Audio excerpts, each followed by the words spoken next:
រឿងខ្មោចបន្ទប់ជួលដែលគ្មានបង្អួច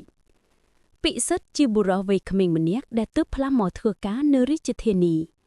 គាត់រកបានផ្ទះល្វែងមួយនៅកណ្ដាលទីក្រុងតែវាចាស់ណាស់ម្ចាស់ផ្ទះល្វែងនោះគឺលោកលីជាបុរសពោះធំម្នាក់ដែលមើលទៅមានអត្តចរិតម៉ឺងម៉ាត់បន្ទប់របស់ពិសិដ្ឋគឺស្ថិតនៅជាន់ទី5បន្ទប់នេះមានលក្ខណៈចម្លែកត្រង់ថាវាអាប់អួរហើយគ្មានបង្អួចសោះតែម្ដងកៅគាត់សួររឿងបង្អួចលោកលីគ្រាន់តែឆ្លើយយ៉ាងខ្លីថាកុំបារម្ភអីបន្ទប់នេះថោកជាងគេតែវាមានប្រព័ន្ធខ្យល់ចេញចូលល្អហើយសំខាន់កុំរើរបស់របរណាដែលបិទចិត្តឬចាក់សោនៅទីនេះដាច់ខាតពិសិដ្ឋគ្មានចម្រើសក៏ទទួលយកបន្ទប់នោះមួយសប្តាហ៍ដំបូងគឺគ្មានបញ្ហាអីទេតែនៅយប់មួយពិសិដ្ឋភ្ញាក់ឡើងដោយសារឮសំឡេងចម្លែកមកពីក្នុងបន្ទប់របស់គាត់ផ្ទាល់វាជាសំឡេងអូសអ្វីមួយធ្ងន់ៗនៅលើឥដ្ឋឈើសំឡេងនោះលួនលឺពីជ្រុងបន្ទប់ដែលដាក់ទូឈើធំចាស់មួយដែលលោកលីបានហាមមិនឲ្យរើបំរាស់គាត់ព្យាយាមស្ដាប់គឺពិតជាសំឡេងអូសហើយសំឡេងនោះកំពុងចូលមកជិតគ្រែរបស់គាត់យឺតពិសិដ្ឋបើកភ្លើងយ៉ាងលឿនស្រាប់តែសំឡេងនោះស្ងាត់បាត់ឈឹងទូឈើនោះនៅតែឈរស្ងៀមនៅទីតាំងដើមគាត់គិតថាវាគ្រាន់តែជាការយល់ច្រឡំស្រមោលរងោករឿងចម្លែកនៅតែកាត់មឿងឡើងរាល់យប់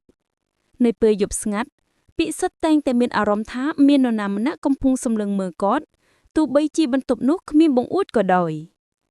យប់មួយគាត់សម្រេចចិត្តដេកបែរខ្នងទៅជញ្ជាំងតែតុទូរស័ព្ទរបស់គាត់ថតវីដេអូទៅកាន់ជ្រុងបន្ទប់ដែលជាទីតាំងរបស់ទូឈើនោះនៅព្រឹកឡើងពិសិដ្ឋបើកមើលវីដេអូនោះទាំងអន្ទះសារវីដេអូនោះគឺងងឹតណាស់តែនៅម៉ោងប្រហែល4:20នាទីរំលងអធ្រាត្រគាត់ឃើញមានស្រមោលខ្មៅរងោកមួយបានលួនចេញទីក្រោមទូឈើនោះស្រមោលនោះមើលទៅដូចជាមនុស្សអង្គុយឥតក្បាលវាបានអណ្ដែតយឺតមករកគ្រែរបស់គាត់រួចក៏បាត់ទៅវិញពិសិដ្ឋញ័រខ្លួនទាំងភ័យខ្លាចអាចកំបាំងក្នុងទូឈើដោយសង្ស័យខ្លាំងពេកពិសិដ្ឋក៏សម្រេចចិត្តរើទូឈើនោះចេញទាំងលួចលាក់ទូឈើនោះធ្ងន់ខ្លាំងណាស់តែនៅពេលដែលគាត់រើបានបន្តិចគាត់ក៏បានឃើញអ្វីដែលគួរឲ្យខ្លាចបំផុតនៅពីក្រោយទូឈើមិនមែនជាជញ្ជាំងទេតែជាបន្ទះឈើចាស់មួយផ្ទាំងដែលមើលទៅហាក់ដូចជាគេយកមកបិទជិតបង្អួចមួយធំ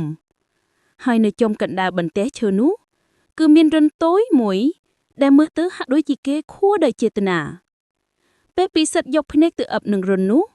គាត់បានឃើញទិដ្ឋភាពចម្លែកមួយនៅខាងក្រៅមិនមែនជាទីក្រុងទេតែជាបន្ទប់ងងឹតមួយទៀតដែលមានរបស់របររេផ្ចាយហើយមានក្លិនស្អុយរំពេចនោះ